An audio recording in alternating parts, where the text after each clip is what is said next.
تو اللہ کی کالی کملی کا رنگ ہے. ہم کسی رنگ کے خلاف نہیں ہیں، اس لیے کہ ہر رنگ اللہ کا رنگ ہے. صبغۃ اللہ، اللہ کے رنگ میں رنگ جو اہل بیت کے رنگ ہیں وہی اللہ کے رنگ ہے. بس یہ ہے کہ رنگ جھنڈوں تک رہیں، امت کے رنگ نہ بدلیں.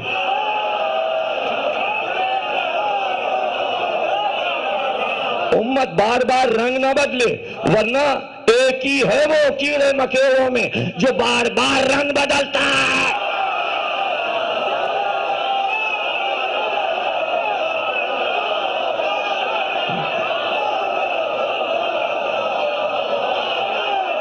رنگ بدل لیتا ہے، پہچانا نہ جاؤں. ادھر سے کودا اس درخت پہ گیا، رنگ بدل لیا. ادھر کودا، رنگ بدل لیا. ادھر چڑھا، رنگ بدل لیا، تاکہ پہچان نہ ہو. بھائی ہم تو ایک رنگ میں تھے، ایک ہی رنگ میں ہیں. اور رنگ بتانے کے لیے تو ہم نوروز کر دیتے ہیں. ہر سال نوروز میں اعلان ہو جاتا ہے، اب کی بھی اعلان ہو گیا ہے. اب ایام اعزہ سے نکل گیا ہے. کئی برس سے یہاں یہی سلسلہ چل رہا تھا. ایام اعزہ میں پڑھ رہا تھا، پرچے آتے تھے نوروز پہ پڑھ دیجیے. شکر ہے کہ اب کی جا کے عین عید میلاد النبی کے دن پڑھ رہا. رنگ سے رنگ ملنے والے ہیں.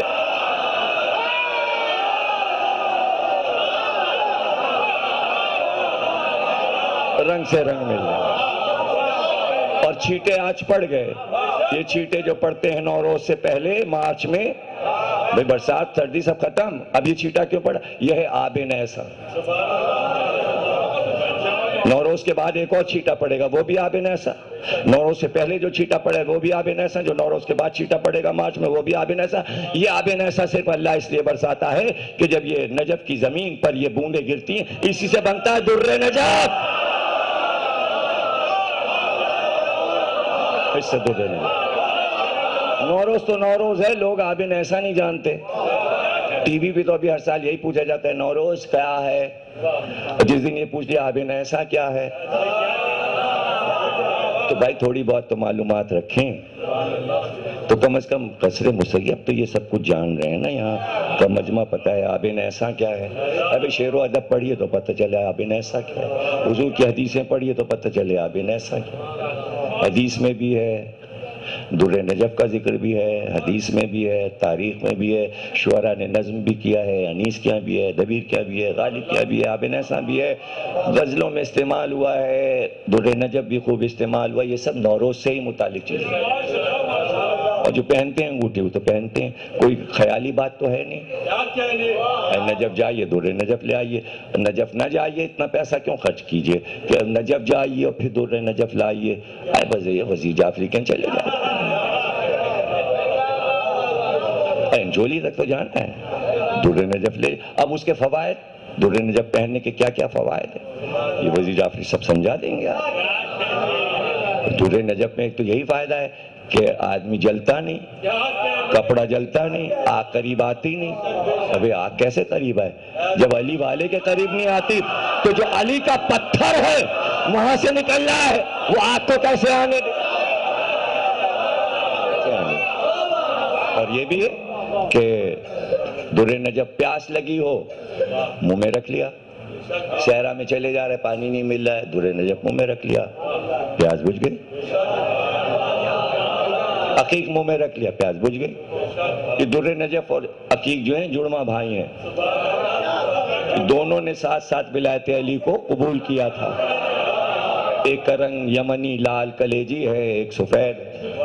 حالانکہ در نجف بھی کئی رنگ کا ہوتا ہے، شاخ ایک ہی ہے، عقیق کی بھی اور در نجف کی بھی. اور منہ میں رکھ لیا. تو اقبال نے نہیں کہا کہ بھئی پتھر منہ میں رکھ لیا، بلکہ وہ نام علی کو ہی ایک نگینہ کہتے ہیں. اقبال کہتے ہیں ہمیشہ برد زباں ہے علی کا نام اقبال، کہ پیاس روح کی بجھتی ہے اس نگینے سے.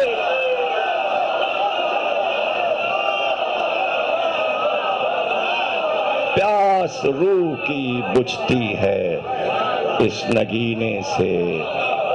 جانے کیا راز تھا، اور وہ راز بعد میں سمجھ میں آیا کہ جب ہم الوداع کہتے ہیں اور کفن پہنا چکتے ہیں مردے کو تو منہ میں نگینہ رکھ دیتے ہیں تاکہ برزخ کی پیاس ابھی دیکھنی ہے.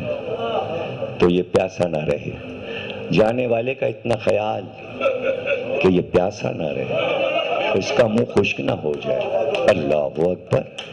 علی اکبر کہہ رہے ہیں بابا ایک جامعہ تو انگوٹھی اتار کے دیا، کہا علی اکبر اسے منہ میں رکھ، یہ تمہارے نانا کی انگوٹھی ہے، بہت جلد تمہیں نانا سے راب کریں۔ تقریر ختم ہو گئی، ظاہر ہے کہ مصائب میں زیادہ طویل تو پڑھتا نہیں، 3-4 منٹ کے مصائب ہوتے ہیں، لیکن میں اصل میں تاثراتی لفظ کہتا ہوں تاکہ یاد رہ جائیں۔ سوچئے کتنے لوگوں نے اپنے گھر میں یہ منظر دیکھا ہوگا کہ بچے کے لفظ منہ سے نکلے پانی، اس نے کہا نہیں مم۔ کتنے چھوٹے چھوٹے گلاس بچے کے لیے ہوتے ہیں، ماں باپ جو بھی قریب ہے جلدی سے چاہتا ہے اس کے منہ میں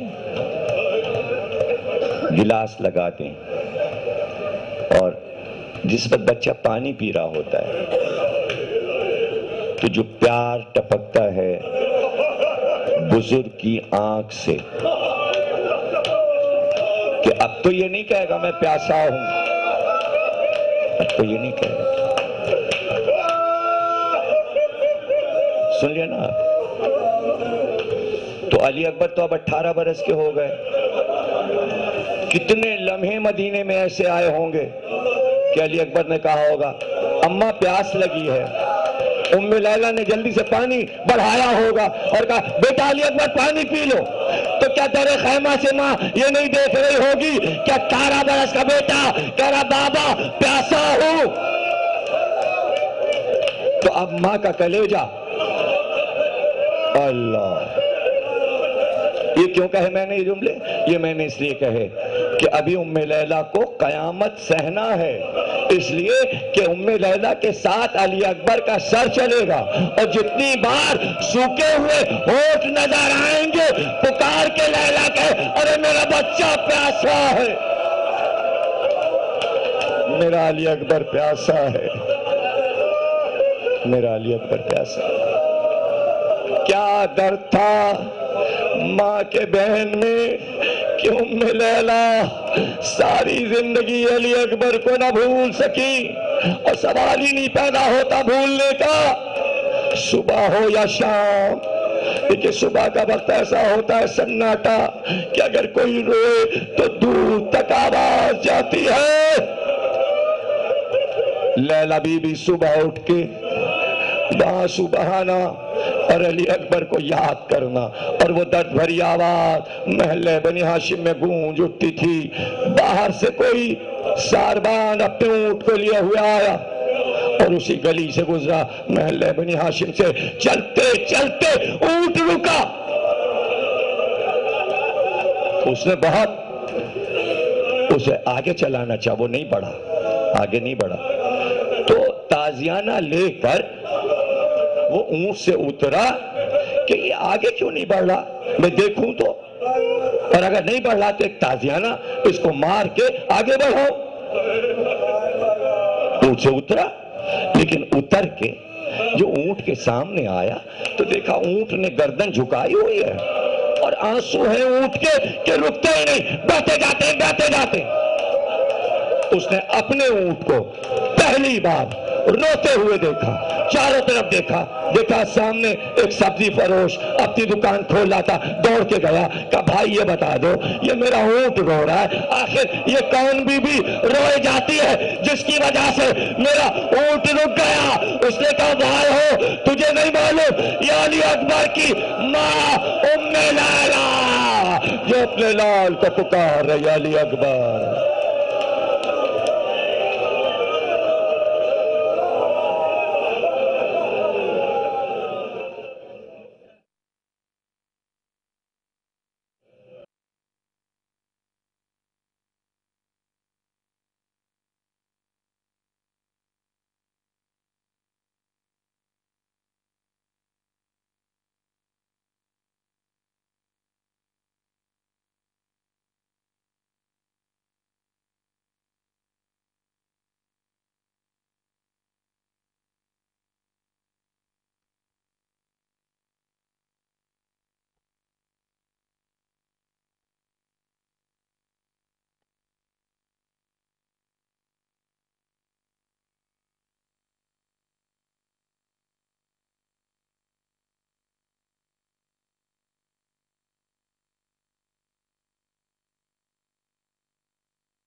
کے کنارے پانی کا تو لانے کا فکر، جب خلد میں پہنچو تو سکینہ کو بلانا۔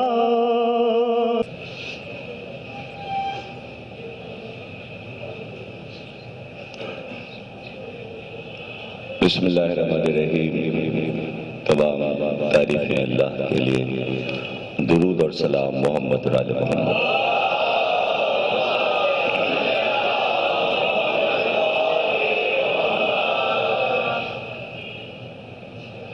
چودہ سو 29 ہجری الوداعی عشرے کی قصر مسیب میں چوتھی تقریر آپ حضرات سماعت فرما رہے ہیں حضرت رسول خدا کے آخری لمحات کے موضوع پر۔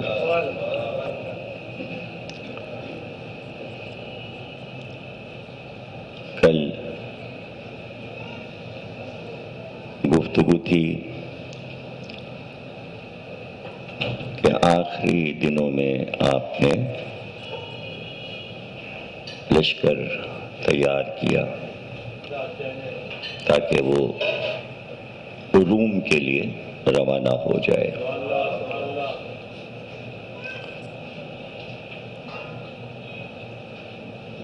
یہ مسئلہ روم جسے کہ اس زمانے میں شام کی سرحد تھی اور وہیں سے روم شروع ہو جاتا تھا، اور ادھر مقام تبوک سے وہ سرحدی علاقے کے جو بعد میں فتوحات کی صورت میں نمودار ہوئے۔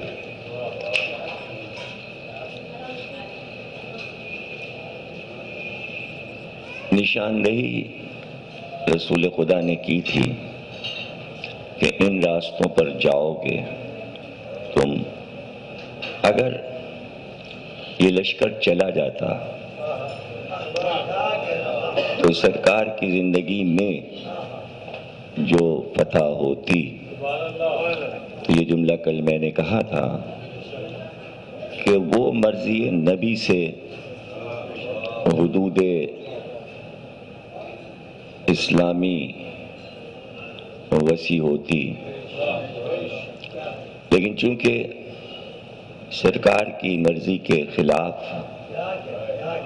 مسلمان نہیں گئے،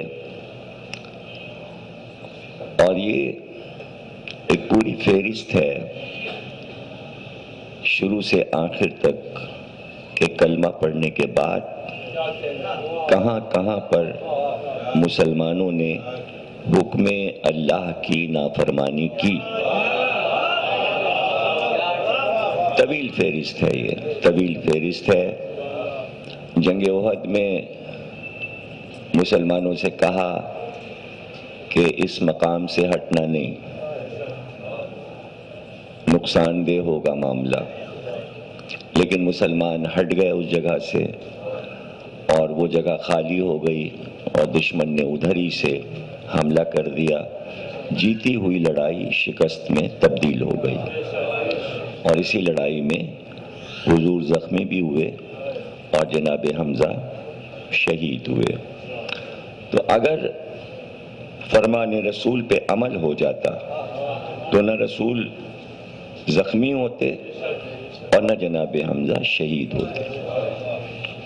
یہ وہ مسائل ہیں کہ جن کا سمجھنا بہت ضروری ہوتا ہے، اور جو واقعہ ہو جاتا ہے ہم یہ سمجھتے ہیں کہ یہ اللہ نے ایسا ہی چاہا تھا اور وہ ہو گیا۔ یہ بات مسلمان نہیں سمجھ سکتے، لیکن آپ اچھی طرح سمجھ سکتے ہیں، اور یہ مسائل نہ تاریخ اسلام کے ہیں، نہ یہ جملے کسی کے خلاف ہیں کہ جیسے کسی کو برا بھلا کہا جائے، تبرہ کیا جائے، یہ مسائل علمی مسئلے ہیں، اس میں تبرہ وغیرہ کا مناظرے کا مسئلہ نہیں ہے، یہ ڈائریکٹ یہ مسئلہ توحید کا مسئلہ ہے۔ براہ راست اگر اللہ کو سمجھنا ہے تو یہ مسئلے سمجھنا پڑیں گے۔ اگر آپ اللہ کو اتنا ہی سمجھنا چاہتے ہیں کہ بس مسجد میں گئے، نماز پڑھ لی، آ گئے، اللہ سمجھ میں آ گیا، ایسا نہیں ہے۔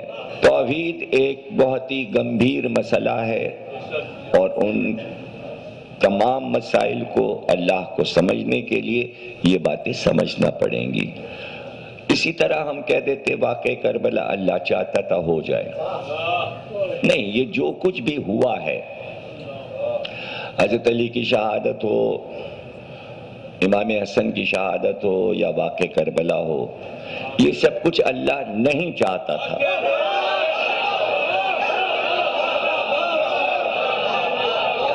اللہ نہیں چاہتا تھا۔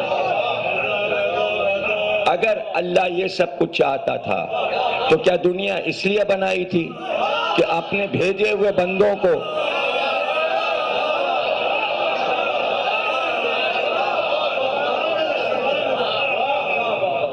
یہ سوچنے کی بات ہے۔ اور نہ ایسا ہے کہ جو کچھ ہوا اس کو اللہ روک نہیں سکتا تھا۔ یہ دو مسئلے سامنے رکھیے، جو کچھ ہوا وہ مرضی الہی نہیں ہے، رہ گیا یہ کہ اسے روک سکتا تھا، یہ مرضی الہی ہے۔ سب کچھ مرضی الہی، یعنی روکا نہیں۔ اور اس کو میں بچوں کو بہت آسانی سے اس بات سے سمجھا دیتا ہوں، اس سے زیادہ سہل سمجھانا میرے لیے ناممکن ہے، کہ اس نے طے کیا کہ آدم کا پتلا بنائے، اس میں روح پھونکے اور ایک انسان بنائے، اس سے خلقت چلے، انسان پیدا ہوں، لیکن وہ یہ نہیں چاہتا تھا کہ آدم سجدہ نہ کرے۔ یہ اللہ پہ بات نہیں ڈالی جا سکتی ہے کہ شیطان نے آدم کو سجدہ کیوں نہیں کیا اور شر کا آغاز ہو گیا۔ تو کیا اللہ کی مرضی تھی کہ وہ آدم کو سجدہ نہ کرے؟ اللہ کی مرضی تھی۔ بھائی اللہ کا کچھ حکم ہے، ہم نے حکم دیا، کسی نے سجدہ کیا، کسی نے نہیں کیا، تو بات طے ہو گئی، کسی نے حکم مانا، کسی نے حکم نہیں مانا۔ اب بندے کو یہ حق نہیں ہے کہ اس نے کیوں نہیں مانا، تو یہاں سے بات توحید کی وہ عظمت شروع ہو جاتی ہے کہ اس نے کیوں نہیں اپنی طاقت کو استعمال کر کے سجدہ کروایا۔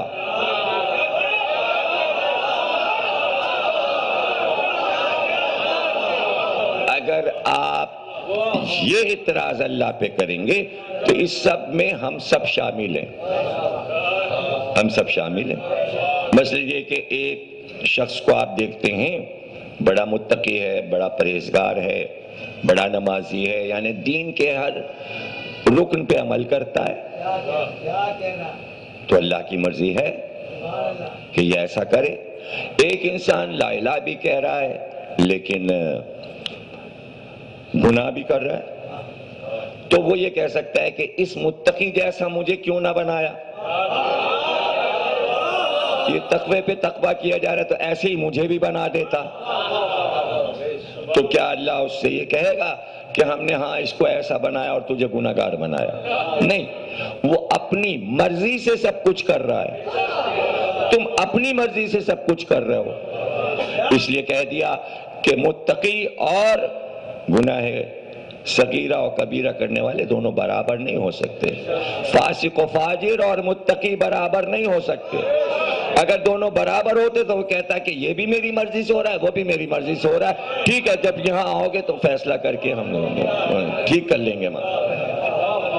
بھائی خود مختار ہے، مرضیاں دے دیں، جب مرضیاں دے دیں، مرضیاں دینے کے بعد کہا اب کرو تم۔ اب ہم ایک حکم دیتے ہیں، اس کو مانو، جس نے نہیں مانا تو پھر جزا اور سزا کیوں رکھی؟ اسی لیے رکھی کہ میں حکم دوں گا جو مانے گا میرا کہا اس کے لیے جنت ہے، جو نہیں مانے گا اسے جہنم میں ڈال دوں گا. سیدھا سیدھا فارمولہ ہے. شیطان نے نہیں مانا، فرشتوں نے مان لیا. اب کائنات شروع ہو گئی، انبیاء آنے لگے. کچھ لوگوں نے انبیاء کا کہا مانا، کچھ نے نہیں مانا. تو وہ اپنی مرضی کے مختار ہیں نا بھائی.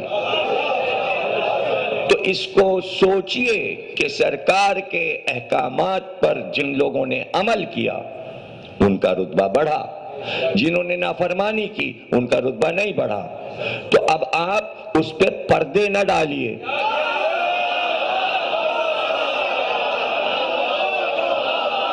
اس کو لپیٹیے نہیں ایسا نہیں ایسا تھا، ایسا نہیں ایسا تھا. اگر آپ نے ایسا کیا تو پھر آپ شیطان کے لیے، اور شیطان کے لیے کتابیں لکھی گئی ہیں. یوں تھا تو اس کا خمیر ایسا تھا تو ایسا کیوں بنایا کہ اس کو آگ سے بنایا، تو اس نے بعد میں نافرمانی کر دی. تو پھر یہ بھی سوال پیدا ہوگا پہلے کیوں فرما برداری کر رہا تھا، پہلے کیوں نمازیں پڑھ رہا تھا، پہلے کیوں اگر ایسا بنایا تھا تو اتنی نمازیں کیسے پڑھ لی، اگر برا بنایا تھا تو سجدے کیسے کر لیے. تو اپنی مرضی سے رائے بدلی ہے اس کی. تو جس طرح شیطان اپنی مرضی سے رائے بدل سکتا ہے کہ ابھی اچھے کام کر رہا تھا برے کام کرنے، تو مسلمان کہیں سے سرخاب کے پر تو لگا کے آئے نہیں ہیں. ہو سکتا ہے ایسا ابھی اچھے کام کر رہے ہوں، حضور کا کہا مان رہے ہوں اور کوئی کہا نہ مانے. تو اس میں اپنی مرضی ان کی شامل ہے، نہ اس میں اللہ کی مرضی ہے نہ رسول کی مرضی ہے. اب رہ گیا یہ کہ اختیار اللہ کا کیا ہے. تو اس کے اختیار کے بارے میں تو لامحدود ہے مسئلہ.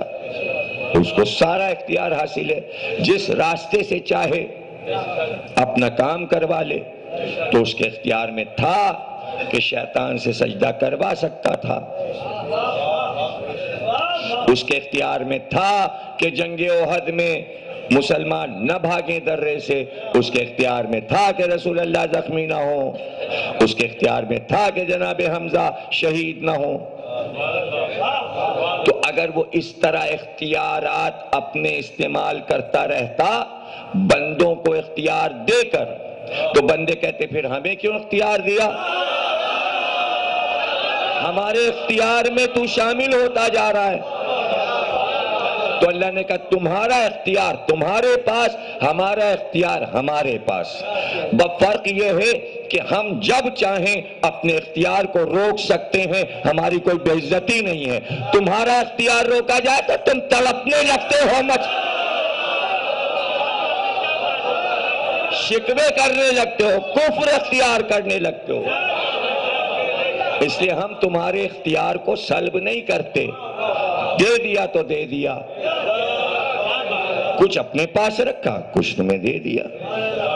حضرت علی سے پوچھا راوی نے کہ کتنا اختیار اللہ کا ہے اور کتنا بندے کا ہے. آپ نے کہا ایک ٹانگ اٹھا، اس نے ایک ٹانگ اٹھا لی، کہا یہ تیرا اختیار، اب دوسری اٹھا.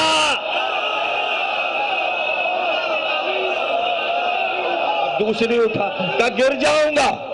کہا تو وہ اختیار اللہ کا ہے، پہلی تو تو اٹھا سکتا ہے اپنے اختیار سے، دوسرا اختیار اللہ کا نہیں اٹھا سکتا، گر جائے گا.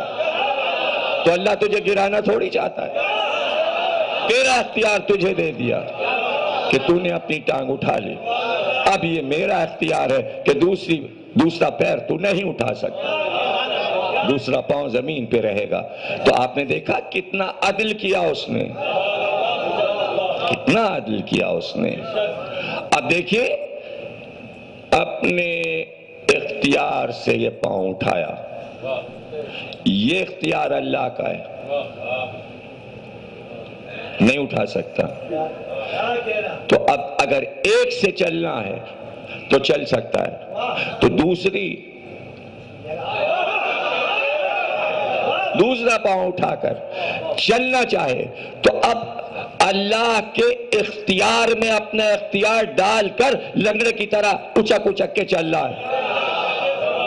یعنی اللہ کے اختیار کو جب استعمال کیا اور چلا تو لوگ ہنسے. اسی کو تو کہتے ہیں کوا چلا ہنس کی چال. اپنی بھی بھول گیا تو اب چلے گا نہیں، ورنہ وہ کھیل ہو جائے گا. وہ ایک کھیل ہوتا ہے ایک ٹانگ اٹھا کے دوڑنے کا، اسے کیا پتہ لنگڑی گھوڑی کہتے ہیں اس کھیل کو شاید، میرے خیال میں اور بھی کوئی نام ہے اس کھیل کا. تو پھر وہ کھیل ہو جائے گا. تو اللہ کہتا ہے مذاق اڑے گا تمہارا، یہ میرا اختیار ہے. تو صاف بات، آ جائیے بھائی پتن، آ جائیے، آئے تشریف.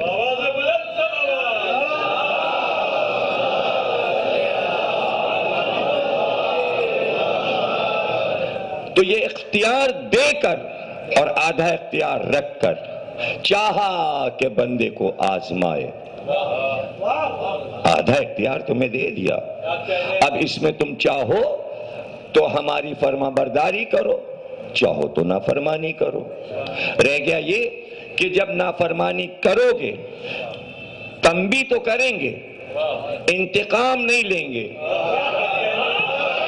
بات بات پہ بدلہ نہیں لیں گے کہ تم نے نافرمانی کی اب ہم تمہارے لیے یہ کریں، تمہیں زخمی کر دیں، تمہیں گرا دیں، تمہیں بیمار ڈال دیں، تم سے رزق چھین لیں، تم سے زمین چھین لیں، تم سے باغ چھین لیں، تم سے اولاد چھین لیں.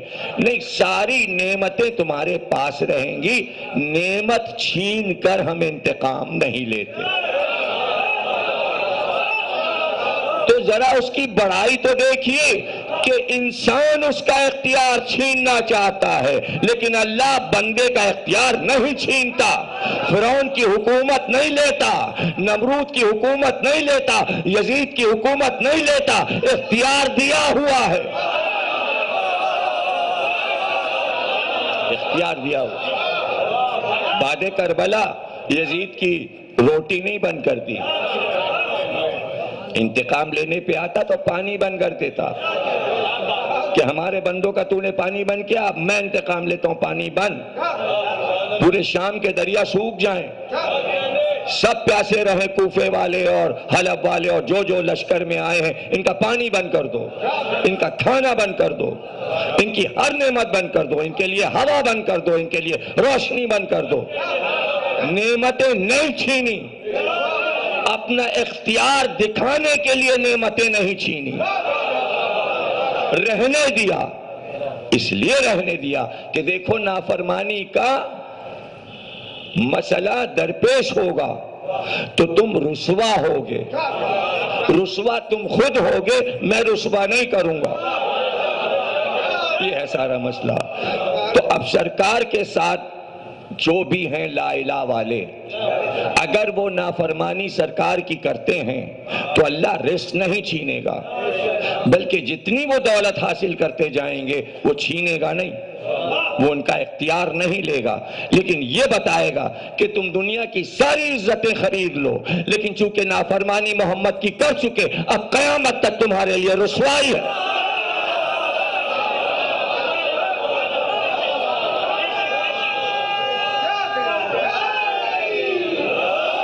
اب ہمارا مسئلہ اس میں کیا ہے؟ ہمارا مسئلہ یہ ہے کہ جن جن لوگوں نے اللہ اور نبی کی نافرمانی کی ہے، ہم نے اسی وقت طے کر لیا تھا کہ ہم اللہ کی پارٹی میں رہیں گے.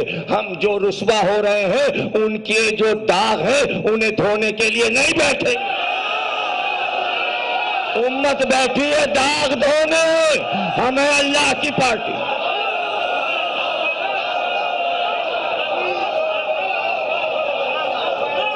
دیکھیے داغ دھونے والے کہتے ہیں ہم ہیں اللہ کی پارٹی میں، تو فیصلہ کر لیجئے اللہ کی پارٹی میں کون ہے؟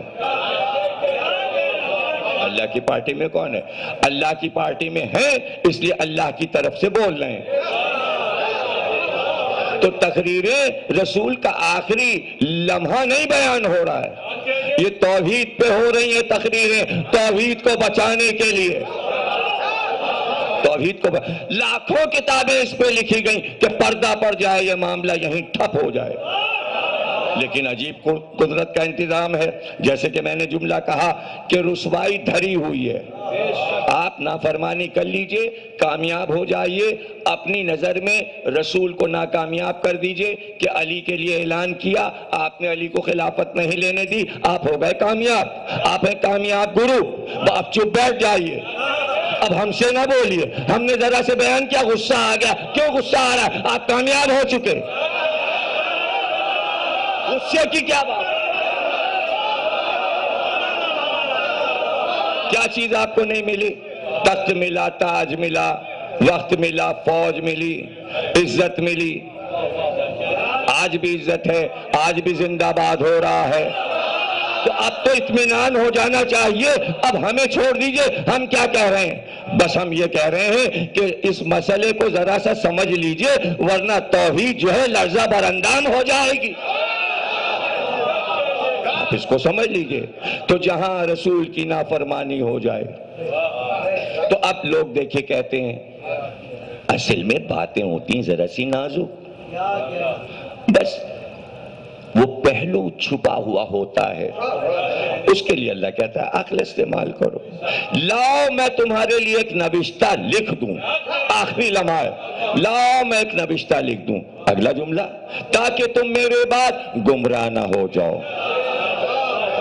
تو اب ان لوگوں سے کہا جا رہا ہے جن کے لیے نبی کو خطرہ ہے کہ میرے بعد گمراہ ہو جائیں گے، نبی انہیں گمراہی سے اپنے بعد بچانا چاہتا ہے. تو اور جس کو یہ یقین ہے کہ ہم گمراہ نہیں ہوں گے، وہ چپ بیٹھا رہے گا. سب کے لیے تھوڑی کہا ہے. تو لوگ کہتے قلم اور کاغذ علی دے دیتے. ارے وہ دے جسے بعد میں گمراہ ہونا ہے.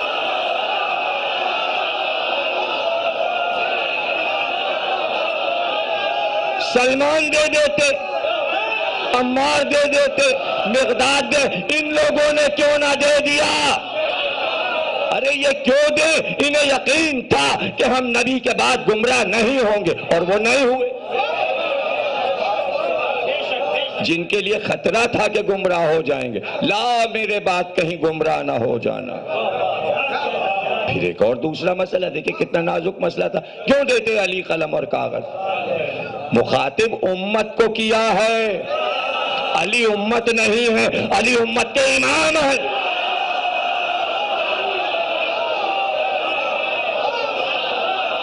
علی اگر لکھوانا ہوتا تو ہر مسئلے میں کہتے تھے علی علی، تو یہاں بھی کہتے علی لاؤ قلم اور کاغذ لاؤ. اور کیا مجال کہ علی لکھوانا لیتے؟ کیا مجال علی لکھوانا؟ صلح حدیبیہ میں معاملہ ہوا ہے، قلم کاغذ علی کے ہاتھ میں ہے. تو اگر علی کو مخاطب کرتے تو علی دے دیتے. تم جو مخاطب ہے، تو یہ ہے نازک منزل. اب سمجھئے گا، جس کو مخاطب کیا ہے کچھ نہیں پتا کسے مخاطب کیا. ابھی یہ نہیں پتا کہ علی کو مخاطب کیا کہ سلمان کو. دیکھیں ابو ذر تو ہیں ہی نہیں. ابو ذر تو جا چکے ہیں ہندوستان تبلیغ کرنے. وفات نبی کے وقت ابو ذر تھے ہی نہیں. سلمان تھے، عمار تھے، مقداد تھے، عبداللہ ابن مسعود وغیرہ وغیرہ سب ہیں، اور تمام صاحب ہیں، اور بھی سارے صاحب ہیں، ہزاروں کی تعداد میں سب موجود ہیں. پتہ چلنا چاہیے کہ مخاطب کس کو کیا.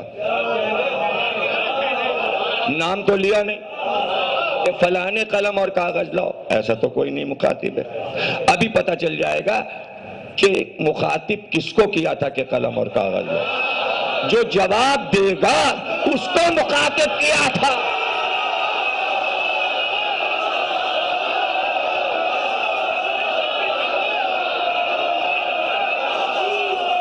جواب فوراً آیا. ادھر نبی نے کہا قلم کاغذ لاؤ، جواب آیا، عصیان ہو گیا.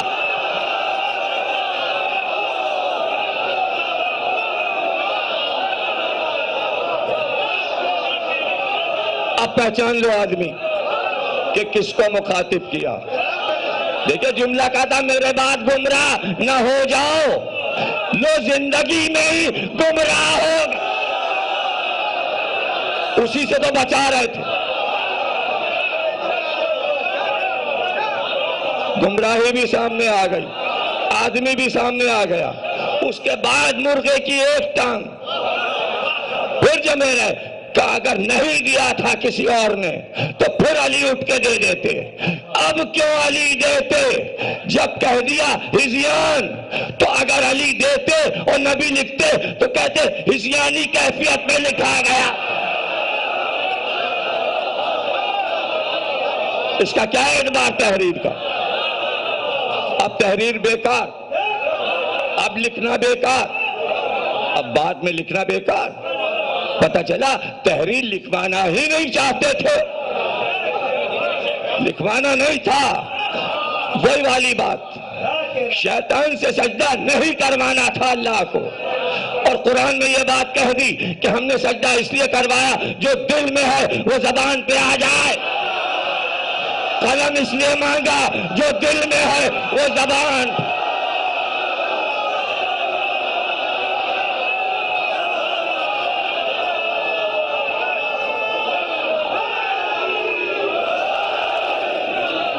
بات زبان پہ آ گئی اور صحیح بخاری نے 7 جگہ لکھ دی۔ اب یہ ہے قدرت، جو ابھی جملہ کہا کہ جب رسوا کرنے پر اللہ آتا ہے، اتنا بچانے کے باوجود بخاری نے 7 جگہ لکھا کہ یہ ہوا۔ عبداللہ ابن عباس روتے تھے، ہائے ہائے پیر کا دن، ہائے پیر کا دن، ہائے پیر کا دن۔ قیامت آ گئی جب رسول نے قلم اور کاغذ مانگا اور نہیں دیا گیا۔ بات تو رہ گئی کہ مانگا اور نہیں دیا گیا۔ کیا مانگ رہے ہیں رسول؟ ایک عام سی چیز، قلم اور کاغذ۔ تو پتہ چلا آخری لمحات کی سب سے بڑی تمنا نبی کی ہے قلم اور کاغذ۔ اب اس میں گھمانے لگے، کاغذ تو پہلے نہیں ہوتا تھا اور ایک قلم تو ہوتا تھا۔ جب قلم ہے تو کسی چیز پہ تو لکھا جاتا تھا، تو جس چیز پہ لکھا جاتا تھا اسے کرتاس کہا گیا ہے، چاہے وہ چمڑا ہو، وہ جھلی ہو، وہ کچھ بھی ہو۔ کاغذ چائنا میں بنا ہوگا، لیکن جس چیز پہ جو کچھ لکھا جاتا تھا اسے کرتاس کہتے تھے، اسے کرتاس کہتے تھے۔ جب کاغذ ایجاد ہوا تو اسی کا نام کرتاس رکھ دیا گیا۔ اس میں کیا بات ہو گئی؟ اس میں کیا بات ہو گئی؟ مطلب کہیں سے معذرت نکل آئے، کہیں سے لپیٹا جا سکے۔ اچھا لپٹ جاتا معاملہ اگر بخاری اور مسلم نہ لکھتے۔ پہلی حدیث کی کتاب بخاری، پھر مسلم، پھر سیاستہ کی ساری کتابیں، مسند احمد بن حنبل، ترمذی، یہ وہ سبھی نے لکھ ڈالا۔ جب چھپانا تھا آپ کو یہ مسئلہ تو یہ کیوں لکھا؟ میرے سمجھ میں نہیں آتا کہ 7 جگہ بخاری نے یہ روایت کیوں لکھی کہ قلم کاغذ مانگا؟ کیوں لکھا؟ یہ راز دریافت کرنا ہے۔ بھئی جب آپ کو لکھنا ہی نہیں ہے، اس پر ڈسکس نہیں کرنا ہے، تو آپ ایک بار چلیے لکھ دیتے، 7 بار کیوں لکھا؟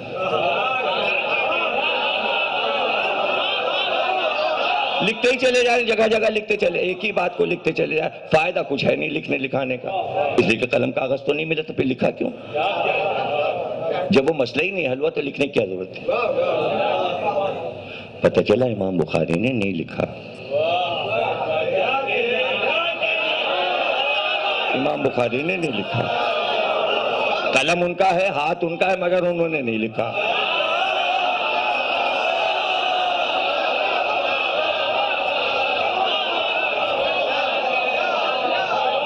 انہوں نے لکھا۔ اور سنا یہ ہے کہ ایسا کچھ ہوتا ہے روحانی دنیا میں کہ وہ لکھنے بیٹھے، لکھنا شروع کیا اپنی مرضی سے، اپنا اختیار، میرا اختیار، میرا، یہ حدیث چھوڑ دی، یہ لے لی، یہ چھوڑ دی، یہ لے لی، یہ چھوڑ دی، یہ لے لی، یہ چھوڑ دی۔ ایسے میں فرشتہ ایک رحمت کا دیکھتا رہتا ہے، کیا ہو رہا ہے، کیا ہو رہا ہے، کیا ہو رہا ہے، اچھا یہ ہو رہا ہے، یہ ہو رہا ہے، یہ ہو رہا ہے، یہ ہو رہا ہے۔ اب لکھتے لکھتے چپکے سے وہ رحمت کا فرشتہ بیٹھ جاتا ہے اور اٹھا کے ایک حدیث، اب یہ لکھو۔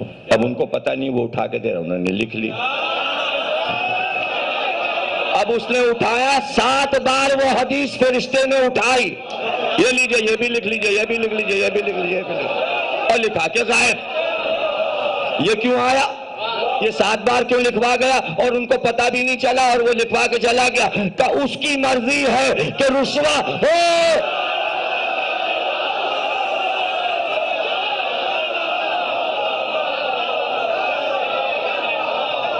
نہیں، کھانا بند نہیں ہوگا، قلم نہیں چھینا جائے گا، نعمتیں نہیں چھینی جائیں گی، بس جاؤ یہ اتنا سا کام کرو، سارا کام ان کا، اتنا سا کام اس فرشتے کا۔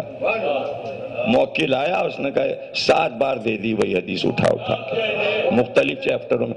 اچھا ایک ہوتی تو چلیے ٹھیک ہے، دوسری حدیث سناتا ہوں آپ کو تاکہ بات سمجھ میں آ جائے۔ اسے کہتے ہیں حدیث حوض، اسی نام سے مشہور ہے۔ یہ حدیث قرطاس و قلم کہلاتی ہے، یہ حدیث حوض ہے۔ امام بخاری نے، امام مسلم نے اور احمد بن حنبل نے سب نے لکھی۔ وہ حدیث کیا ہے؟ اور اسی طرح لکھی ہے کہ سرکار نے فرمایا کہ جب میں کوثر کے کنارے پہنچوں گا، حوض کوثر، اس لیے اس کو حدیث حوض کہتے ہیں، تو وہاں پر میں رک کر کچھ لوگوں کا انتظار کروں گا۔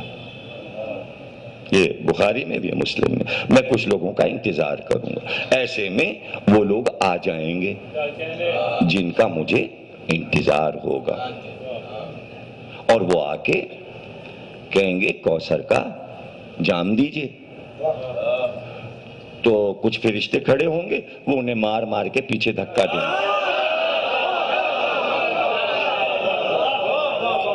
ان کے سینے پہ ہاتھ گھوسے مار مار کے فرشتے، لفظ ہے حدیث میں ہکا دیا جائے گا۔ اچھا اتنا کافی تھا حدیث میں کہ لکھ دیتے ہکا دیا جائے گا؟ نہیں، بلکہ زخمی اونٹ جو گھساتا ہے، جیسے عرب میں ہکایا جاتا ہے، اس طرح ان کو ہکایا جائے گا۔ ہٹو کوثر کے پاس سے، ہٹو ہٹو ہٹو، بھیڑ نہ لگا، ہٹو۔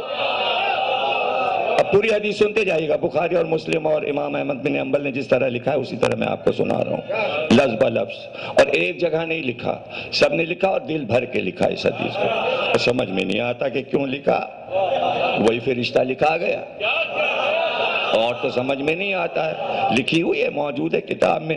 ارے بھائی میں ایک بات کہتا ہوں، اکثر لوگ کہتے صاحب بخاری میں سے فلانی حدیث امام کی، حضرت علی کی تعریف کی نکال دی گئی، فلانی امام حسن کی نکال، تو میں کہتا ہوں اطمینان رکھو، سب نکال دیں۔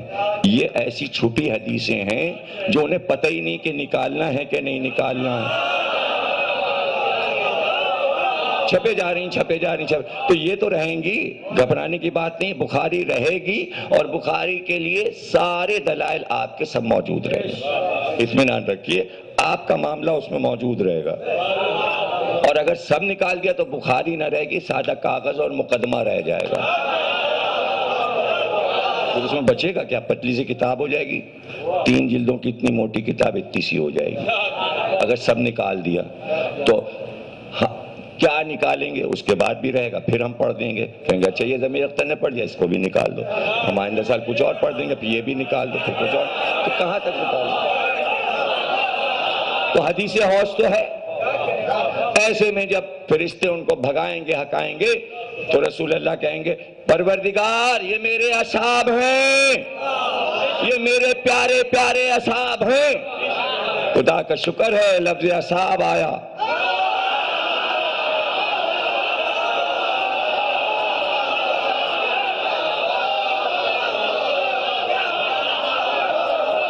یہ میرے اصحاب ہیں، ان کو فرشتے کیوں ہکا رہے ہیں؟ تو اللہ کہے گا تمہیں پتا ہے تمہارے بعد انہوں نے کیا کیا کیا؟ پورا دین بدل دیا، اس لیے بھگا ان کو نکالو۔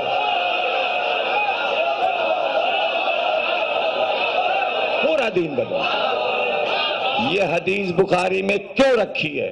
اور اگر رکھی ہے تو نصاب کے نام بتاؤ جو حوض کوثر پہ آئیں گے، اور اگر نام نہیں مل رہے تو یہ تو پتہ لگا لو دین بدلا ہے یا وہی ہے۔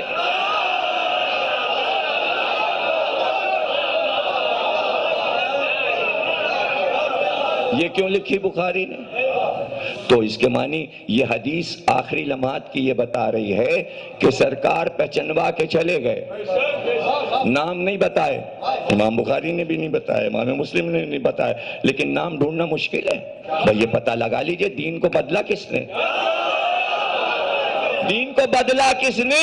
اسی لیے صبح عاشوراء امام حسین نے آ کے خطبہ دیا، کیوں مجھے قتل کر رہے ہو؟ کیا میں نے محمد کا دین بدل دیا ہے؟ سب نے کہا نہیں۔ حسین نے کہلوا لیا کہ اہل بیت نے دین نہیں بدلا، اصحاب نے۔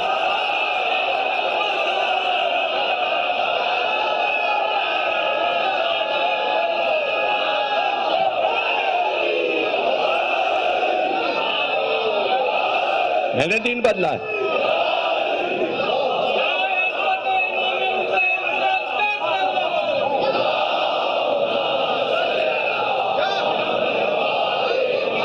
یہ سب امتحان کی گھڑیاں تھیں کہ اسامہ کے لشکر میں جاؤ، جاؤ ان کے ساتھ جاؤ، کوئی ٹھہرے نہیں، مدینے میں کوئی نہ رکے۔ تو علی کو تھوڑی علم دیا گیا، اسامہ کو علم دیا گیا۔ کیوں علی کو علم دے دیا جاتا؟ ہر بار علی کو دے دیتے ہیں۔ اب کی ایک ایسے آدمی کو علم دے دیا کہ جس پہ اختلاف نہیں ہونا چاہیے۔ ام ایمن مشہور خاتون ہے، ان کا بیٹا ہے۔ ام ایمن کے لیے حدیث، سچی بی بی، ان کا بیٹا اسامہ، باپ شہید ہو چکا ہے، مارا گیا، قتل ہو گیا ہے جنگ موتا میں، سب کو معلوم ہے، اس کے ساتھ چلے جاؤ، نکل جاؤ یہاں سے، مدینہ خالی کر دو۔ یہ کیا ہے؟ یہ اس لیے ہے کہ بھائی آپ لوگ جائیے، یہاں پر آپ سب کا کام نہیں ہے۔ وصیت میں نے کر دی ہے، قبر میں علی اتاریں گے، غسل علی دیں گے، آپ کا کام نہیں ہے۔ اور کوئی ضروری نہیں ہے کہ آپ ٹھہریں اور ہمارے جنازے میں شریک ہوں، ہماری مرضی نہیں ہے کہ آپ ہمارے جنازے میں شریک ہوں، آپ سے کوئی مطلب نہیں ہے ہماری وفات اور ہمارے وصال سے، ہم کہہ رہے ہیں جائیے۔ یہ اس لیے کیا تھا تاکہ سب وہاں لڑنے میں مصروف ہوں گے، یہاں جیسے ہی وفات نبی ہوگی جتنے لوگ مدینے میں ہیں علی کی بیعت ہو جائے گی۔ علی کی خلافت کا انتظام کرنے کے لیے سب کو بھیجا تھا، ان کا نہ جانا یہ بتا رہا ہے کہ سمجھ رہے تھے کیوں بھیجا جا رہا ہے۔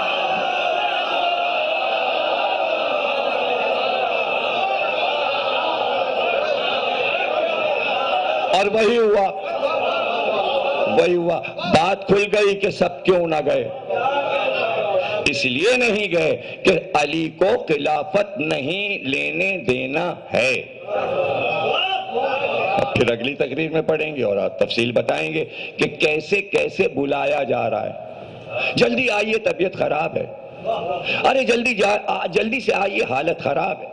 اور پھر آ گئے اور پھر آنکھ کھولی، گئے نہیں، تم گئے نہیں سرکار، وہ ابھی سنا آپ کی حالت خراب۔ تم سے کیا مطلب کہ میری حالت خراب، جاؤ۔ یہ اصرار، ادھر سے رکنے کا اصرار، ادھر سے بھیجنے کا اصرار، یہی تو راز ہے، یہی تو راز ہے۔ اور کیا کچھ دن پہلے نہیں اسامہ کا لشکر جا سکتا تھا؟ غدیر کے بعد سے لے کے 2 مہینے کا جو وقفہ ہے اس میں بھجوا دیتے، نہیں آخری لمحات میں یہ سب کچھ ہو رہا ہے۔ یعنی اس وقت ہم چاہتے ہیں کہ تم مدینے میں نہ رہو، تو چونکہ رسول اللہ اور اللہ کا کہا نہیں مانا گیا۔ اب ایسا قیمتی جملہ آپ کو کون دے گا اس موضوع پر یہاں پر آ کر، اور آپ کے لیے کتنا اہم اور حیرت ناک جملہ ہوگا۔ چونکہ اللہ اور رسول کا کہا نہیں مانا، یعنی اللہ اور رسول یہ چاہ رہے ہیں کہ جنازہ نبی میں شریک نہ ہو، لیکن رکے چلے جا رہے ہیں، تو رک تو گئے، لیکن اللہ اور رسول نے اپنا اختیار دکھایا کہ اگر رک گئے ہو تو جنازے میں آنا نصیب نہیں۔ یہ ہے اللہ کا اختیار۔ پھر نبی نے اپنا اختیار دیکھا، اور یہ بھی اللہ نے بتا دیا کہ جنازے کے لیے رک ہی نہیں رہے تھے، جو کام ہونا تھا وہ کام ہو گیا. اچھا تم نے اپنا کام کر لیا,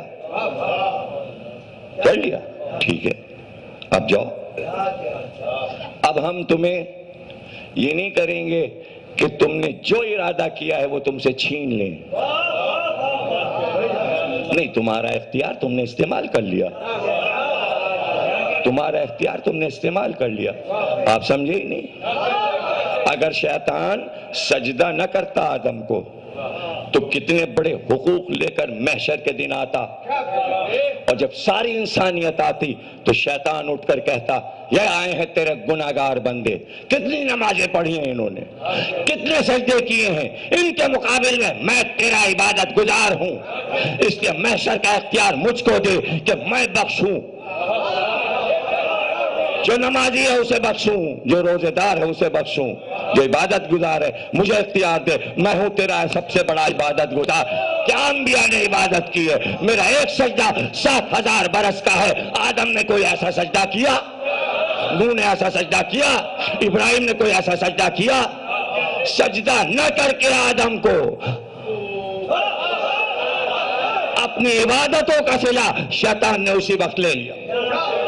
جلدی پڑی تھی اس کو, اس نے کہا میں تو نافرمان ہو گیا, وہ میرا سارا جو محنتیں ہیں بیکار ہوئی جا رہی ہیں. تو جلدی سے کہا مجھے عمر دے, میرے سجدوں کا اور میری عبادتوں کا صلہ دے.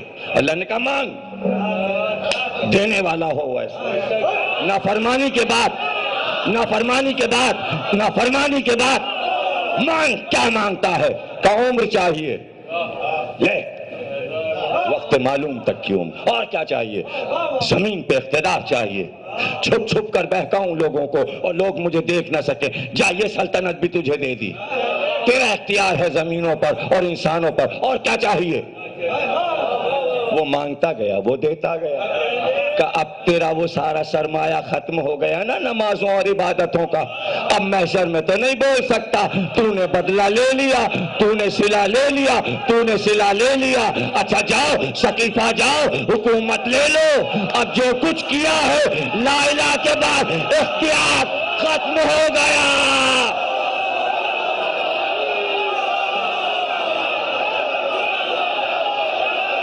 اختیار قربانی دی ہے, ہجرت کی ہے, گھر چھوڑا ہے, آپ کے ساتھ نمازیں پڑھی, آپ کے ساتھ جہاد کیا, ارے سب کیا, سب قبول. اس کے بدلے میں کیا چاہیے؟ کہ خلافت لے.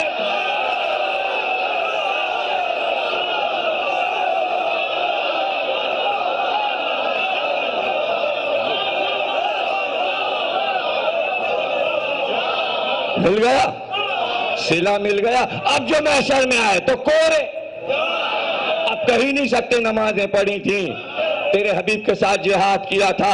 اب کیا ہوا؟ اب جو آئے اللہ نے فرشتوں سے کہا بھگاؤ, صلہ لے چکے, حکومت کر کے آئے, آج محشر کے دن ان کا کوئی حق نہیں ہے.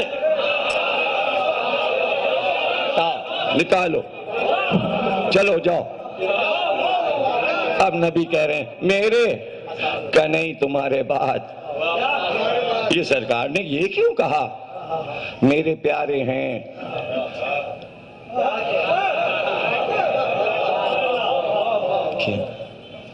نہیں آئیں, یہ سمجھ میں نہیں آیا اس حدیث میں کوثر کے کنارے آئیں کیوں؟ جنت کے دروازے پہ آتے وہاں سے بھگا دیے جاتے. یہ کوثر کے کنارے کیوں؟ کوثر کے پاس آنا ضروری ہے, ماں قریب آنا ہے حوض کوثر کے قریب, پھر وہاں سے بھگائے جائیں. کیوں؟ طوبہ کی چھاؤں میں آتے وہاں سے بھگا دیے جاتے, سدرہ کے پاس آتے وہاں سے بھگا دیے جاتے, جنت کے دروازے پہ آتے. یہ حوض کوثر کے کنارے کیوں؟ بلاؤ بلاؤ یہاں لاؤ اور پھر بھگاؤ. کیوں؟ اس لیے کہ حدیث میں یہ کہا تھا کہ تمہیں دو گراکہ چیزیں چھوڑ رہا ہوں, ایک قرآن, ایک اہل بیت. یہ دونوں ساتھ ہیں, کوثر تک یہ ساتھ آئیں گے. بلا کے دکھایا جائے یہ قرآن ہے, یہ اہل بیت ہے, اور جدائی نہیں ہوئی, تم سے جدائی ہو گئی. جاؤ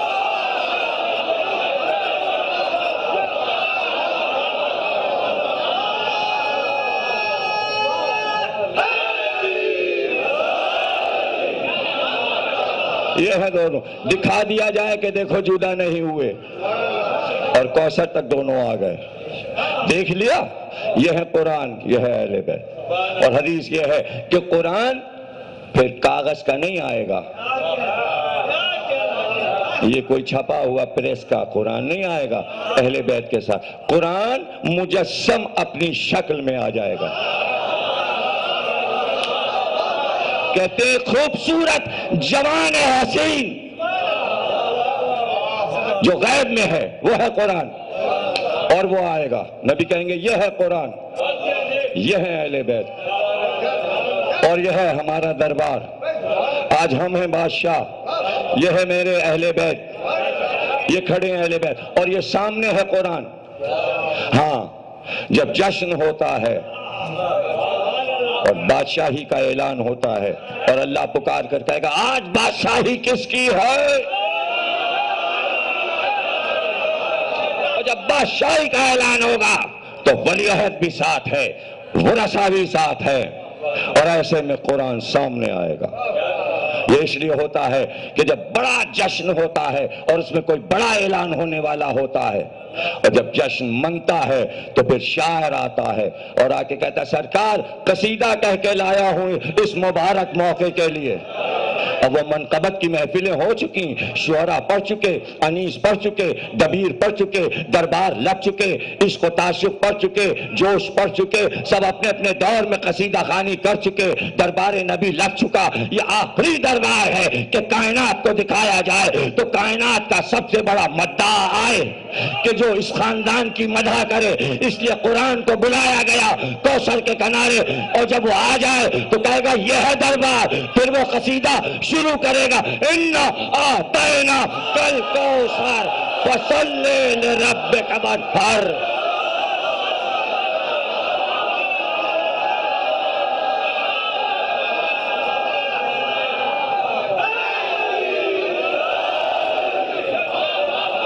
اِنَّ شَانِكَ هُوَ الْأَبْتَرُ، ابتر۔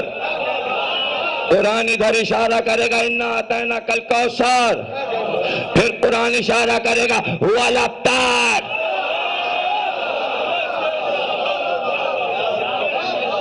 اس لیے قرآن آئے گا، شان رسالت میں قصیدہ پڑھے گا۔ اتنی سی باتیں اگر سب سمجھ لیں تو بات سمجھ میں آ جائے۔ اور پھر ہم تو ایک بات یہ کہتے ہیں، بہت ہی اچھی اور خوبصورت سی بات یہ ہے کہ دیکھیں آدمی سامنے ہو تو ذرا سا آنکھیں ملاتے شرمندگی ہوتی ہے، اب کیا کریں کہ ان کی طرف سے نظریں کیسے پھیریں۔ آج 1400 برس گزر چکے ہیں، ہم کو دنیا یہ بتا دے کہ محمد اور آل محمد بھی موجود ہیں، ان کا ذکر ہے۔ اب وہ ہستیاں نہ رہیں کہ جو وظیفے دیں، بادشاہ نہ رہے، حکومتیں نہ رہیں، تو ان کی طرف سے اگر نظر تھوڑی سی پھیر لی جائے گی تو کیا ہو جائے گا؟ وہ آپ کو مارنے نہیں آ رہے، وہ آپ کو پیٹنے نہیں آ رہے، وہ آپ کو سزا دینے نہیں آ رہے۔ اور ایک بات یہ بھی طے ہے کہ تمام بادشاہ جتنے گزرے ہیں اسلام کے، کسی نے امت سے یہ وعدہ نہیں کیا کہ اگر ہم کو برا کہو گے تو ہم تمہیں جہنم میں ڈال دیں گے، اس لیے کہ اختیار ان کا ہے ہی نہیں، تو اب ان سے ڈرنا کیا؟ ہاں انہوں نے کہا ہے کہ جنت ہم دیں گے، بخشش ہم کرائیں گے، ان سے ڈرو، ان سے کیا ڈرنا؟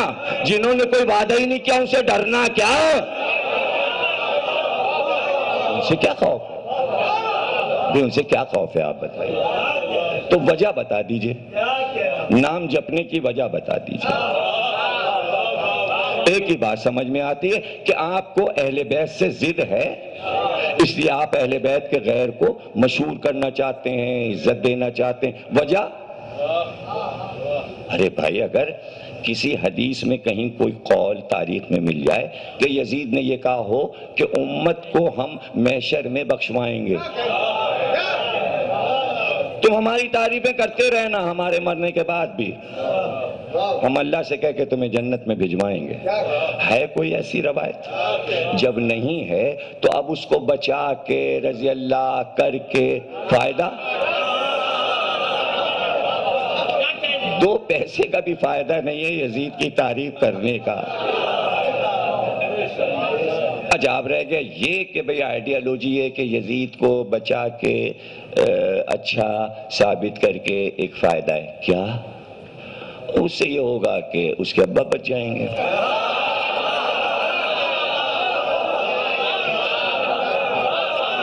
چلیے آپ کی آئیڈیالوجی صحیح ہے, ابا بچ گئے.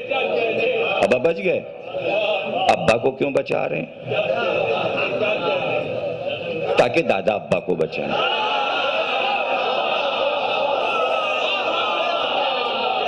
اچھا چلیے دادا ابا بھی بچ گئے. فائدہ فائدہ پچھلے سال بھی کہہ چکا. فائدہ نہ خود ان کو بچا کے فائدہ, نہ ابا کو بچا کے فائدہ, نہ دادا ابا کو بچا کے فائدہ. فائدہ کہیں لکھا ہو تو بتا دیجیے. ان کا نہیں فائدہ تو ہے. اچھا تو پھر فائدہ بتائیے. فائدہ بتا. ان کا فائدہ یہ ہے کہ وہ دراصل ان لوگوں کو لانے والے, حکومت میں انہیں اسمبلی میں شامل کرنے والے, وہ ان کو بچانا ہے.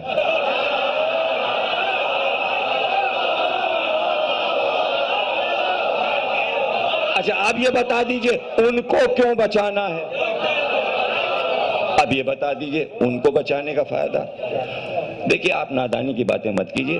ان کو بچانا اس لیے ضروری ہے کہ اسلامی حکومت کا کانسٹیٹیوشن دیا ہے انہوں نے, تو اسلامی آئین کو بچانے کے لیے ان کو بچانا ہے. اچھا ٹھیک, اسلامی آئین بچ جائے. اب یہاں سے چلیں, یزید بچ گیا, ابا بچ گیا, دادا ابا بچ گیا, ان کو لانے والے بچ گئے, لانے والوں کی وجہ سے کانسٹیٹیوشن آئین بچ گیا, اسلامی حکومت کا طریقہ کار بچ گیا. اچھا بچ گیا, اس آئین کو بچانے کا فائدہ. اب یہاں پہ تو رک جائیے بابا, کہیں تو رکیے. چلیے آئین بچ گیا, جو انہوں نے آئین دیا وہ بچ گیا. بچ گیا, ایک نظام بچ گیا. اچھا بچ گیا, سب بچ گئے. یزید بچ گیا, اس کا ابا دادا سب بچ گئے, لانے والے بھی بچ گئے, اور یہ آئین بنانے والے بھی. اب یہ آئین بچ گیا. فائدہ کتنے ملک ہیں آپ کے پاس اسلامی؟ 53. 53 میں کہاں یہ آئین رائج ہے؟ بچانے کا فائدہ. ارے جو ابھی بھٹو نے بنایا تھا 73 میں, اس کے جان کے لالے پڑے کہ بچے کہ نہ بچے, آپ اس کی بات کر رہے ہیں.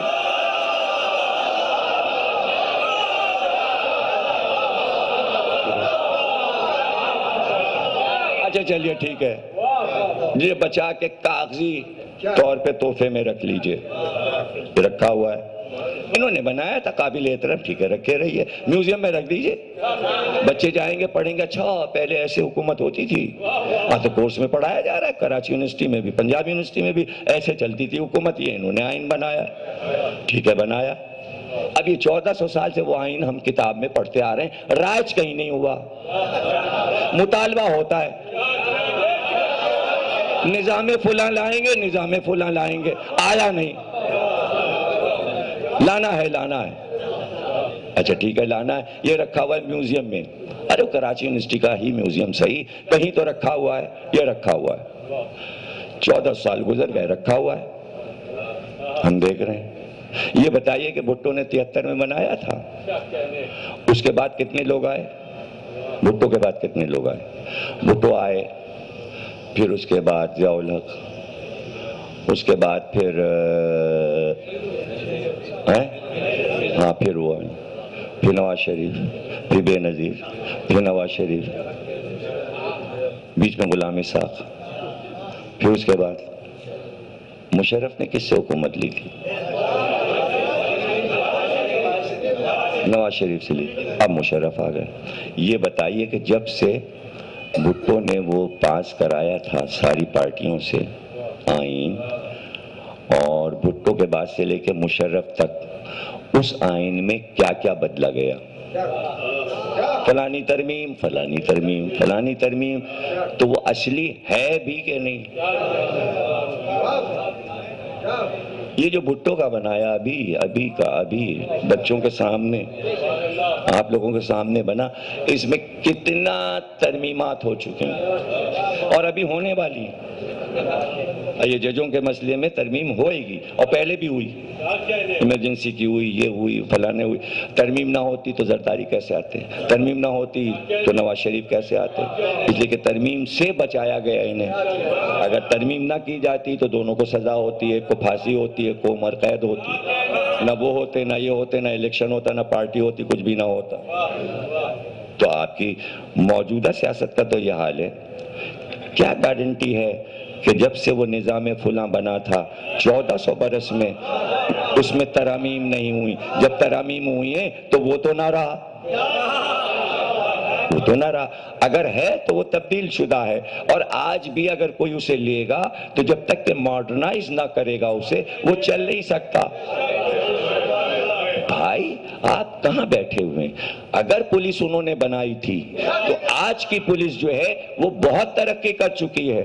وہ پولیس اور تھی، یہ پولیس اور ہے۔ اگر وہ والا پولیس کا نظام اس پولیس پہ رائج کیا گیا تو وہ غصہ گرمی ہوگا، وہ ڈنڈے چلیں گے، ہم اس نظام کے تحت کام نہیں کریں گے۔ آپ کو پتہ نہیں کیا جس وقت انہوں نے پولیس کا نظام بنایا تھا آج سے 1400 برس پہلے، تو کیا اس میں یہ تھا کہ رشوت لی جائے گی؟ نہیں تھا۔ اب ہے کیا؟ اس وقت جب انہوں نے بنایا تھا تو اس میں یہ تھا کہ رمضان کے مہینے میں سارے اسکوٹر والے روکے جائیں گے؟ اچھا 10 روپے دے دیجئے، اچھا عیدی دے دیجئے، تو کیا اسکوٹر والوں سے عیدی لی جائے گی؟ کیا کار والوں سے عیدی لی جائے گی؟ یہ سب پولیس نظام میں ہے۔ پتہ چلا ماڈرن ہو چکی ہے، اور پھر اس سے بھی ماڈرن اسکاٹ لینڈ والے، جب یہاں والوں سے کام نہیں چلتا تو وہاں والے بلائے جاتے ہیں، امریکہ والے بلائے جاتے ہیں۔ تو اب کیا ساری دنیا کی پولیس اس کے تحت چلے گی؟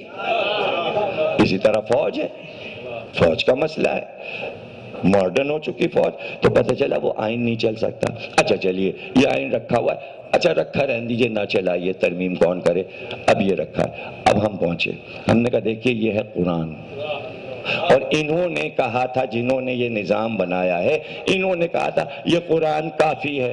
اب یہ بتائیے کہ انہوں نے یہ نظام بنایا اور یہ ہے قرآن جس کو کہا تھا کافی، دونوں کو ملائیے، ایک طرح کے ہیں یا نہیں؟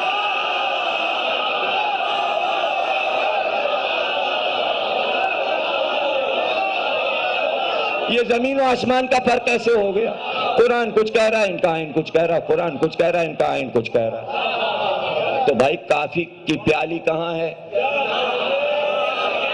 ہوتی تو وہی پی لیتے، سر میں ہو گیا درد، نظام ہی نہیں سمجھ میں آ رہا ہے، کچھ بھی سمجھ میں نہیں۔ تو بھائی یہ گڑبڑ گھوٹالے بند کیجئے، پبلک کو بے وقوف بنانا چھوڑیے، اسٹوڈنٹ کو مت سر چکرائیے ان کا، سیدھی سیدھی بات کیجئے کہ یہ قرآن ہے اور اس کو سمجھنے کے لیے یہ اہل بیت ہیں۔ اور دعویٰ ہے میرا کہ کوئی امت کا آدمی قرآن نہیں سمجھا سکتا آج 1400 برس کے بعد، وہی سمجھائے گا جس کے سمجھ میں قرآن آیا ہو، وہی سمجھا سکتا۔ جب آپ نے یہ لکھ دیا کہ بھائی ساری زندگی یاد کرتے رہے سورہ بقرہ، نہ یاد ہو، جب سورہ بقرہ نہیں یاد ہوا تو حافظ نہیں ہوئے، جب حافظ نہیں ہوئے تو جب قرآن یاد ہی نہیں ہے تو اس کے اوپر کیا تبصرہ ہوگا؟ اور یہاں یہ عالم ہے، ملا جامی نے بھی لکھا، سب نے لکھا، بڑے بڑے لوگوں نے لکھا کہ رکعت میں پیر علی نے رکھا اور ابھی دوسری طرف پیر رکھا نہیں تھا، قرآن ختم ہو گیا۔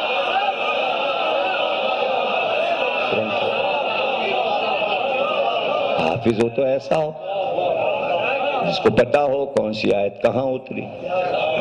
اسی لیے کہا تھا دونوں کو ساتھ چھوڑ رہا ہوں، دیکھو میری بات مان لو، یہ آئین ہے، اللہ نے تمہارے لیے آئین بنا کے بھیجا ہے، آئین کو سمجھنے والے، آئین کو چلانے والے یہ، اور اس میں گڑبڑ نہ کرو۔ اور جا کر لوگوں نے کہا، سلمان نے کہا، جابر نے کہا، عمار نے کہا، سارے صحابہ نے جا کے سمجھایا، بھائیو یہ نہ کرو، خلافت کو مرکز سے نہ ہٹاؤ، دیکھو علی سے اگر خلافت ہٹاؤ گے نقصان ہوگا. اب بتا ہی تو سکتے تھے اور کیا کر سکتے تھے. اب رہ گیا یہ کہ کچھ لوگ مار کاٹ کے بڑے پسندیدہ ہیں. وہ کہتے ہیں علی چلاتے تلوار. بھی کیوں چلاتے؟ اختیار دے دیا. اب تم چلا لو، اب تم چلا لو اور جتنی حسرتیں ہو سکے نکالو. ہم بیچ میں نہیں بولیں گے. سارا اسلامی نظام چل رہا ہے، اللہ دیکھ رہا ہے. تلوار بھی کیوں چلاتے؟ اختیار دے دیا. اب تم چلا لو، اب تم چلا لو اور جتنی حسرتیں ہو سکے نکالو. ہم بیچ میں نہیں بولیں گے. سارا اسلامی نظام چل رہا ہے، اللہ دیکھ رہا ہے. یہ سعودی عرب ہے، یہ امارات ہے. اوہو دبئی تو بڑا جگمگا رہا ہے. کیا کمی ہے بھائی؟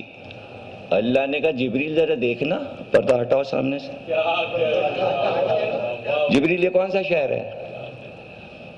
قبلہ کعبہ. یہ لندن ہے. اور اس کے پہلو میں جو بڑی لائٹیں ہو رہی ہیں یہ کیا ہے؟ قبلہ کعبہ. یہ پیرس ہے. اچھا پھر ادھر ذرا دبئی دکھانا. بھائی یہ پیرس میں اور دبئی میں کیا فرق ہے؟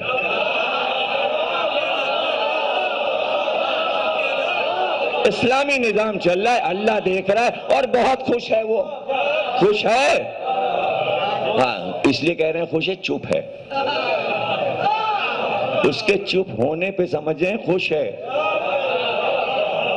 اس کے چپ ہونے پہ سمجھیں کہ خوش ہے. لیکن خاموشی اس بات کی دلیل نہیں ہے کہ خوش ہے. خوشی اور غمی کا پتہ چہرے سے چلتا ہے.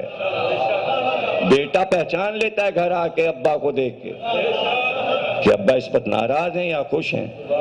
تو پھر ترکیبیں کرتا ہے، چہرے سے پتہ چل جاتا ہے. ناراض ہے تو اماں کے پیچھے جاتا ہے. اماں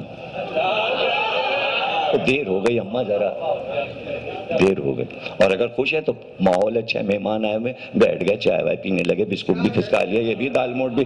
ابا دیکھ رہے ہیں، کچھ کر نہیں سکتے. مہمان بیٹھے ہوں اور اماں کے پہلو میں بیٹھے ہیں تو بھائی سب کچھ تو چہرے، نہ ابا بول رہے ہیں نہ اماں بول رہے ہیں، چہرے سے وہ سب پڑھ رہے ہیں. بیٹے صاحب تو اللہ کے بندے ہیں، کم از کم سوچے تو کہ وہ مالک ہے. تو کوئی چیز تو اس نے ایسی بنائی ہوئے گی کہ اگر تمہیں یہ تلاش کرنا ہو کہ میں خوش ہوں یا غصے میں ہوں تو میں نے اپنا چہرہ بنایا ہے. چہرے کو دیکھو گے تو پتہ چلے گا. اس لیے علی کو چھوڑا گیا. دیکھتے رہنا، اگر ناراض ہے تو میں ناراض، اگر یہ خوش تو میں خوش.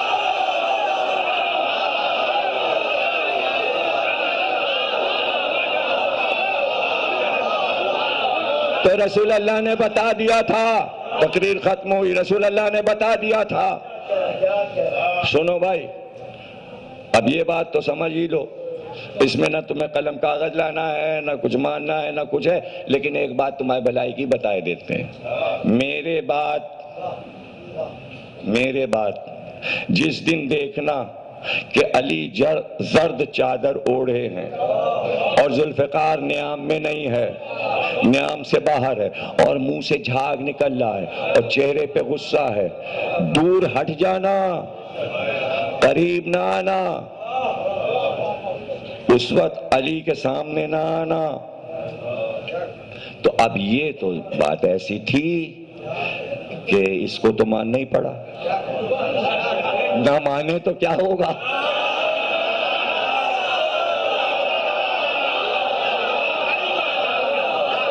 اچھا آپ یہ ضرور کہیں گے کہ بھئی کیا زرد چادر سے کیسے ڈر گئے سب؟ کبھی علی نے زرد چادر پہنی نہیں تو زرد چادر سے کیسے ڈر گئے کہ دوش پہ زرد چادر پڑی ہو اور زمین پہ چادر خط دے رہی ہو. آئے ہے جب عمر ابن عبد ود کو قتل کرنے کے لیے بھیجا تو وہی زرد چادر اڑائی. سب نے چہرہ دیکھ لیا تھا کہ کیسے جا کے اس کو مارا ہے اور کس جلال میں علی گئے، تو وہ جلال حدیث کے ساتھ یاد آ گیا، سر چادر یاد آ گئی، کل کفر کے مقابل علی کا آنا یاد آ گیا۔ تو یہ اس میں کی پوائنٹ یہ ہے اس حدیث میں کہ سب سمجھ گئے کہ زرد چادر پہن کر اس کا سر اتارا تھا اور بال پکڑ کے سر لے کے آئے تھے، تو سب سمجھ گئے کہ اگر زرد چادر پہن لی علی نے نبی کے بعد اور کوئی سامنے گیا تو سب کل کفر بن گئے اور گردنیں کٹیں گی۔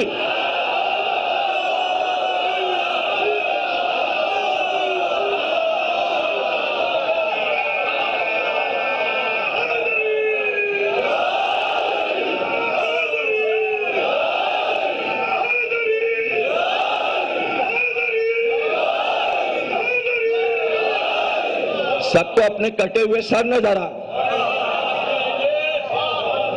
کٹے ہوئے سر نہ بلکہ یہ کہوں ہمارے ابن عبد الوہاب کے چہرے میں اپنے سر نظر آنے لگے۔ بھائی سننے والا ہو تو آپ جیسا ہو، اسی لیے تو قصر مسیب کا عشرہ بڑا مشہور ہے، آپ کو پتہ ہی نہیں چائنا میں سنا جا رہا ہے، چائنا سے فون آتے میسج آتے صاحب کیا عشرہ ہے۔ اور جلال جرولی ماشاءاللہ نوجوان لڑکا ہے، سارے دوستوں کو جمع کر کے ویب سائٹ پہ جب یہ قصر مسیب کے عشرے تو وہ جملے واپس کرتے ہیں مجھے، فلاں چیز آپ نے قصر مسیب میں پڑھی، آسٹریلیا میں سنے جا رہے ہیں، سب دوست بیٹھے ہوئے ہیں اور یہ قصر مسیب اس کا سب کو زیادہ انتظار ہے۔ ویسے دیکھیں نا جامع سبطین کا پہلا عشرہ، پھر چہلم کا دوسرا جامع سبطین کا عشرہ اور اس کے بعد کے عشرے، لیکن اس کا سب سے زیادہ انتظار آپ کو پتہ نہیں کیا بے قراری ہے کہ بس آپ زوار سے پوچھئے کتنی سیڑھیاں کہاں کہاں، پوچھئے گا ان سے پتہ چل جائے گا۔ کیوں؟ اس لیے کہ یہاں پر یہ ہے رضویہ کی سرزمین اور یہ ہے میرا وطن۔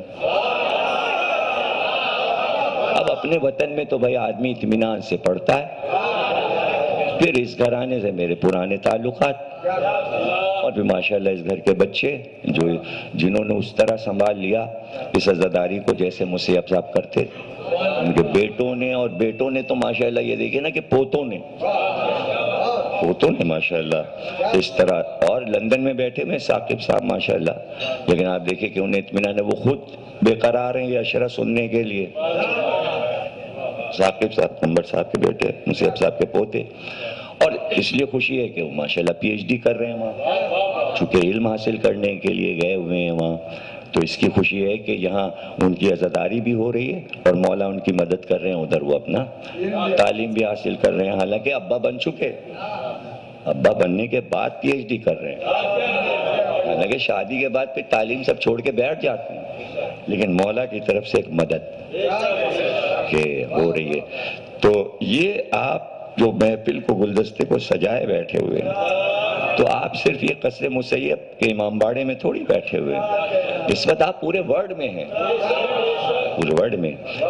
لکھنؤ میں بھی یہ مجلسیں بازار میں اسی طرح سیڑھیاں چل رہی ہیں جس طرح یہاں ترابی کیسٹ سے چلتی ہیں، اور خصوصاً آپ کے ہم عمر اسٹوڈنٹ جو ہیں وہ اس عشرے کے فدا ہیں، میں نہیں بیان کر سکتا ان کے الفاظ جو میسج میں اور پیغامات میں آتے ہیں۔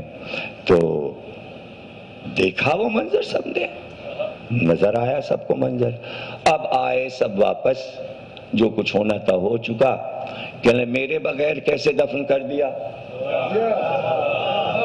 اچھا بھائی ہو گئے، آپ نہیں آئے تو اب کیا کب تک بیٹھے رہتے؟ 2 دن تو بیٹھے رہے، 2 راتیں گزاری گئیں انتظار میں، 2 راتیں گزاری گئیں انتظار میں، 2 راتیں گزر گئیں، اس کے بعد جناب عالم آئے وہ، اور آنے کے بعد کہنے لگے ہم قبر کھودیں گے، میت نکالیں گے اور نماز جنازہ پڑھیں گے۔ آپ قبر کے پاس آئے، جب یہاں آئے تو منظر یہ دیکھا کہ علی زرد چادر اوڑھے،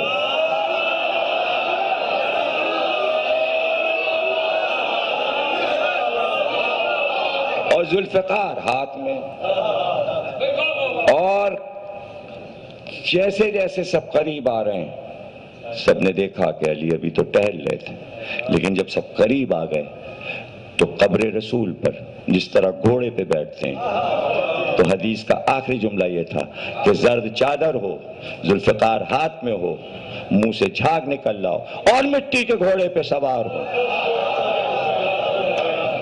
تو علی نے ایک پیر قبر کے ادھر رکھا، ایک ادھر، اور قبر نبی پہ بیٹھ گئے،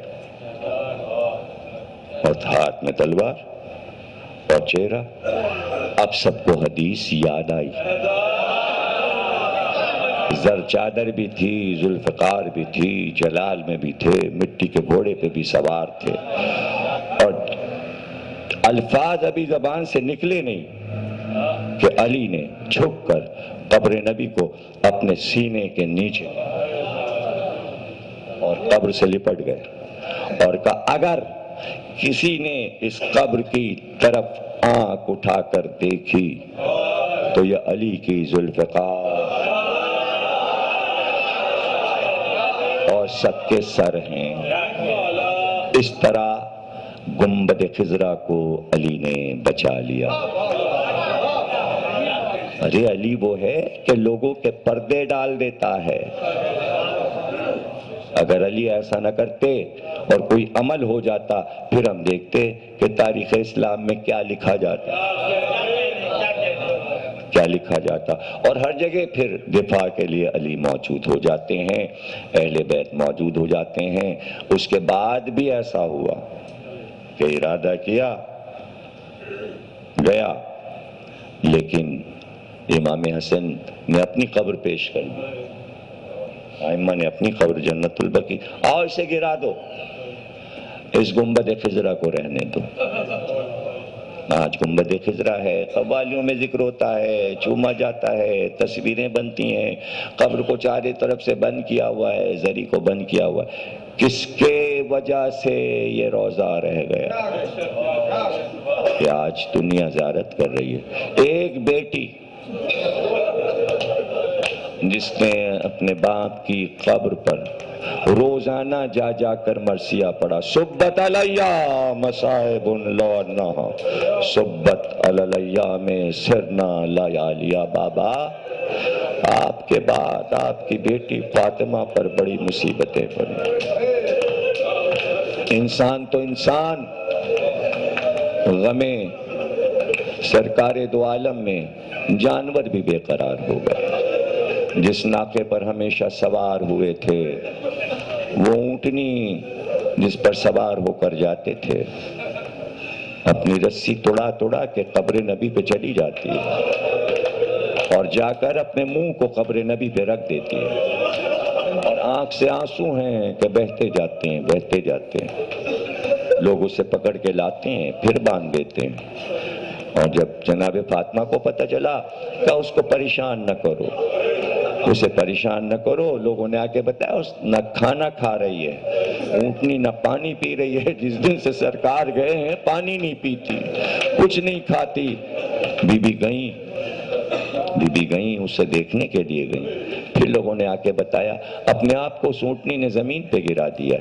بی بی پھر پہنچی، گئیں، جا کر اس کے سر کو اٹھا کے اپنے زانوں پہ رکھا، اس کے منہ سے جھاگ گر رہا تھا، بی بی نے اپنی چادر سے اس کے منہ کے جھاگ کو صاف کیا، اپنی چادر سے اس کے آنسو پوچھے کہ اس کو بالکل کچھ نہ کہنا، یہ فراق نبی میں بے قرار ہے، اس کو اپنا آقا یاد آ رہا ہے۔ بی بی بھی روتی تھیں، اس اونٹنی کو دیکھ کر گھر آ گئیں۔ کچھ دیر کے بعد اطلاع آئی کہ شہزادی اونٹنی مر گئی، وہ ناقہ مر گیا۔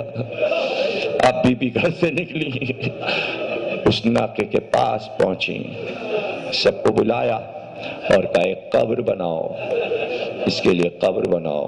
قبر بنائی گئی، بی بی نے کفن منگوایا، چادر منگوائی کہ اس کو ناقے کو کفن میں لپیٹو۔ کفن لپیٹا گیا، پھر اسے قبر میں اتارا گیا، پھر بی بی نے اپنے سامنے قبر بنوائی۔ جب قبر بن گئی تو قبر پر کا پانی چھڑک دو۔ قبر پر پانی چھڑک دیا گیا، روتی ہوئی گھر آئیں، پھر جو رونا شروع کیا تو پھر چپ نہیں ہوئی، جانے کیا بی بی کو یاد آ گیا۔ میں تو یہی سمجھتا ہوں کہ بی بی کو کتنے مناظر یاد آئے ہوں گے۔ ہاں پھر ایک دن جناب زینب کو بلایا اور بلا کر کہا زینب یہ کرتا میں نے اپنے ہاتھ سے سیا ہے، جب حسین رخصت آخر کے لیے آئے تو یہ کرتا اس کو پہنا دینا۔ ناقے کو کفن دے کر زہرا گھر آئی تو کرتا زینب کو دیا، شاید بی بی کو یاد آ گیا میرے بابا کے ناقے کو تو کفن مل گیا، میرے حسین کا لاشا دھوپ میں پڑا رہے گا، کوئی کفن دینے والا۔ بارلا اس عبادت کو قبول فرما، ہمیں کوئی غم نہ دینا سوا حسین کے بخت میں۔